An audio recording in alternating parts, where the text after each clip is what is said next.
In today's video, I will be counting how many mini braids there are on my natural hair. Thank you so much for watching. Let's get into today's video. Welcome or welcome back to all my new and returning subscribers. I really appreciate each and every one of you stopping by my channel and checking out my content. I'm showing you how gorgeous my mini braids are looking after being in for 10 weeks, 10 and a half weeks at this point, and just the new growth that I'm receiving there.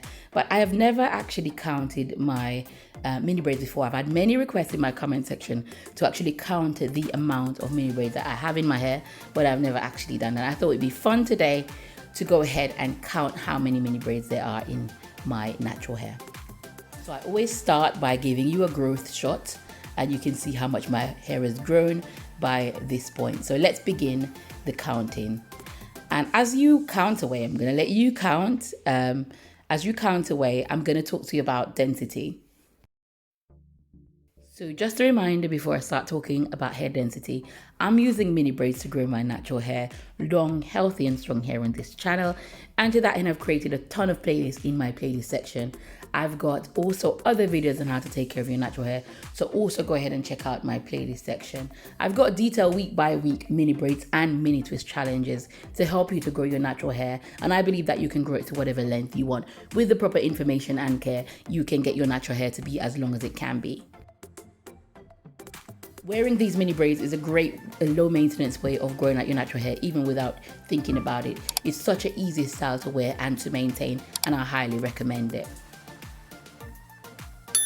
So to make the counting much easier, I am batching them out. So as I count a certain amount, I'm batching them out, and I will reveal the total number at the end of the video. So hair density, as I've said on my channel many times, I have low to medium density. So hair density really comes in low, medium or high density. I believe low density natural hair is when there is not a lot of individual strands on your head in the first place. There might even be thick strands, but there is not a lot of it. As in my case, my individual strands is not particularly small. However, I do not have a lot of individual strands on my head, and therefore my density is low. Medium density is when you have neither high nor low density hair, and lots of people have medium density hair. I believe there are a section of my hair that is low density and other section that is medium density. I would say towards the edges of my hair is lower density, more fragile hair, and in the middle, thicker 4C hair is medium density. So it's very, you can also have mixed density hair on your head. So for another video I have coming up, I'm going to be talking about the drawbacks of wearing mini braids. So I'm showing you just there where I had bridge braids and my braids was actually starting to fuse together, as in wanting to form a lock. As stated before, most people have medium density hair, which is neither high density nor low density. And as I said before in my previous video, there is benefits and drawbacks to all three densities. The third density is higher density hair, where your strands are thick and you have a lot of them on your head. Now, a lot of people with high density hair look fabulous in an afro, a small cut afro. I absolutely love to see that. But if you have lower density hair, you might find that your afro doesn't look as thick and as full. Now, as I said, all hair types is beautiful, all hair densities is beautiful, and my hair is on the lower density side, so it makes it quite a lot easier to manage than say some of my sisters who have high density thick strands hair, and they're always complaining about how bulky their hair looks even if they're to put extensions on. So there is definitely benefits to having lower density hair. You can put it in a ponytail and know that the ponytail will look nice, whereas someone with a higher density hair, and especially putting a natural hair in a ponytail, might feel like it just looks like a puff. So yeah, that is low, medium and high density hair, just in a nutshell. But I have covered this before in my previous videos, and as I said, I've got a ton of playlists for you. I've got over 300 videos on how to grow your natural hair. For all three hair types though, you just need to be conscious of the products that you are using to achieve your hairstyles. Try not to use heavy products on thin hair. And for thicker, more dense hair, you want to try butters and other products that will allow the moisture to stay in your hair, because you have a lot more hair to deal with. And also try different styling on your thin hair to make it look thicker. You could add a sock to your bun or any other bun enhancers, and you could, if you've got medium hair, it's perfect for wearing most styles. So just look at the benefits to most of your hair types or hair densities and it will be fine.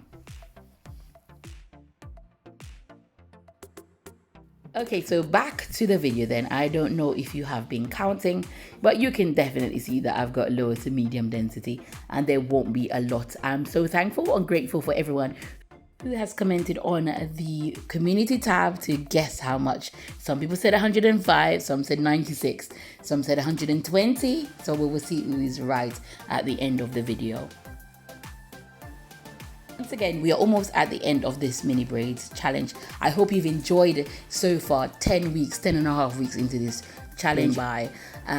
I haven't had to redo my hair, so it was easier to maintain in that way. It was a bit riskier to get to 10 weeks and not take them down, and so we will see when it comes to take down just how much hair we will lose as a result. But I am hopeful because I've been maintaining such a strict regimen that I should have good quality hair coming at the end of this mini braids challenge. Hopefully the length of my hair would have thickened, and my new growth, you know, I can see that there is a lot of them, so I will see a big difference in my hair overall.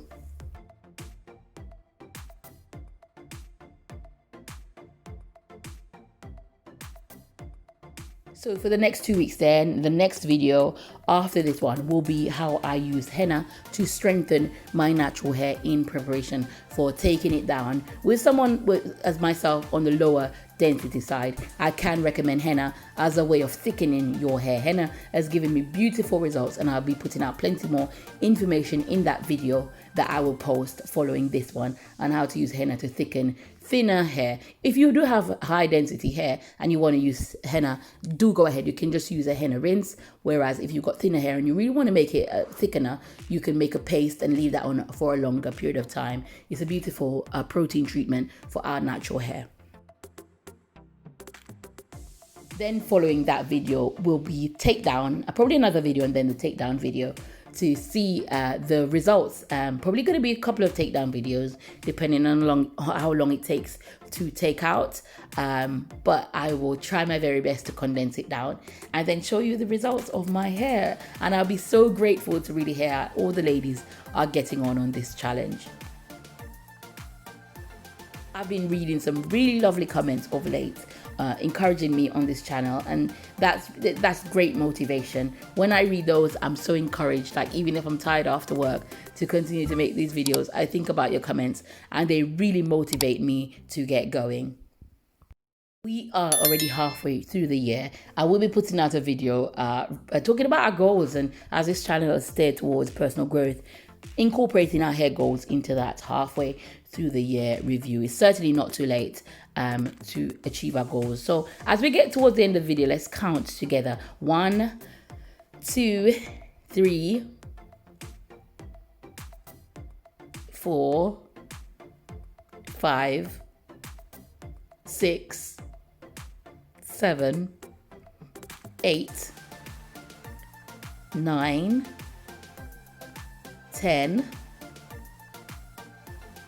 11, 12, 13, 14, 15.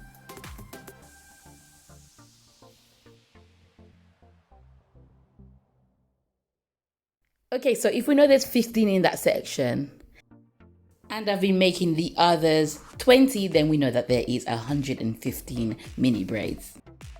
I think that really also confirms that I have low density hair, because my braids are quite small and there is only 115. Thank you so much for watching today's video, and I'll see you in my next one. Take care.